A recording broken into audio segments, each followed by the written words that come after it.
Hello everyone. I've counted the votes, and the card you wanted me to talk about most is Al'Akir the Windlord. Obey my command! Quite a bit of story to go through, so let's begin, shall we?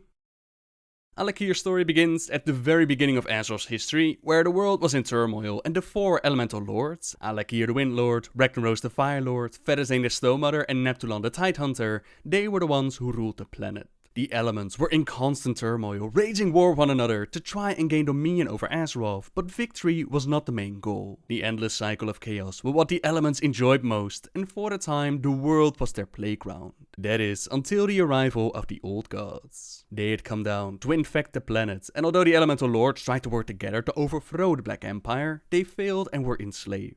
The Titans then eventually found a planet that would be known as Azeroth, and they decided to bring order to the world. They created the Titan Keepers, who fought with the forces of the Black Empire, and the Old Gods sent out their greatest lieutenants, the enslaved Elemental Lords. Like the Battle with the Old Gods, this one they also lost, and the Black Empire was eventually defeated. Seeing how the Elemental Lords could not simply be killed, they're embodiments of the elements after all, the Keepers decided to lock them away within a pocket dimension called the Elemental Plane. This would be their enchanted prison realm, with Ragnaros and his minions sent to the Firelands, Fedazane to Deep Home, Neptulon to the Abyssal Maw, and Al'Akir was sent to Skywall. With the Black Empire defeated, the elements in their own domains, and the old gods imprisoned, the Titans and the Keepers, they were able to create a time of peace for the planet. The elemental powers were still there, of course. There was even a Tol'vir foolish enough to try and bind Al'Akir's tremendous powers to two small weapons known as the Fist of the Heavens. He performed this ritual slowly, not wanting to warn the Windlord of his plans. It took weeks of preparation, but once he was ready, it was over in an instant. This blacksmith believed that he could temper the power of the storms, but instead, he fell right into Al'Akir's trap.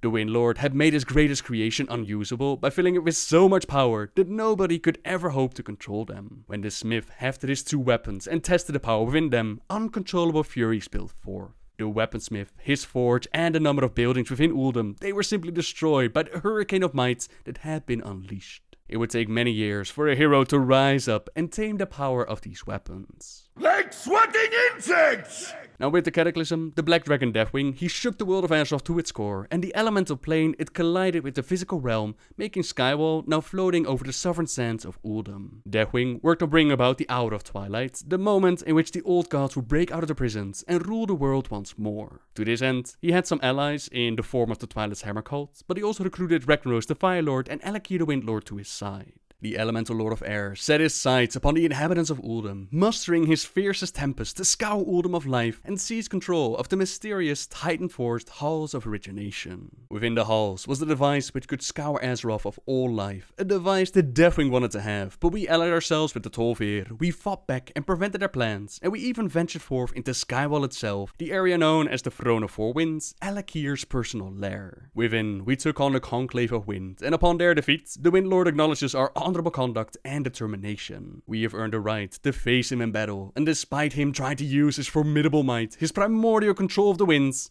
Al'Akir is brought low. Now, when it comes to elemental lords, they can only truly be defeated within their own realm, the elemental plane. Similar to Ragnaros, who we defeated within the Firelands, this elemental lord was also defeated, but a new one would rise. You can't vanquish air entirely, and with the help of mortal shamans, the next Windlord has risen to stand together in the war against the Legion. This is, however, where Al'Akir's story ends, and I might do a Monday video on him, perhaps a combination with the other elemental lords to go into full details, but this will have to do for now. As always, I'll leave it up to you guys and girls to decide what card we're going to talk about next, so leave your suggestion in the comments down below, and who knows, your card might be used in the next video. Subscribe if you like my videos, leave a like if you enjoyed this one, and until next time guys, see ya!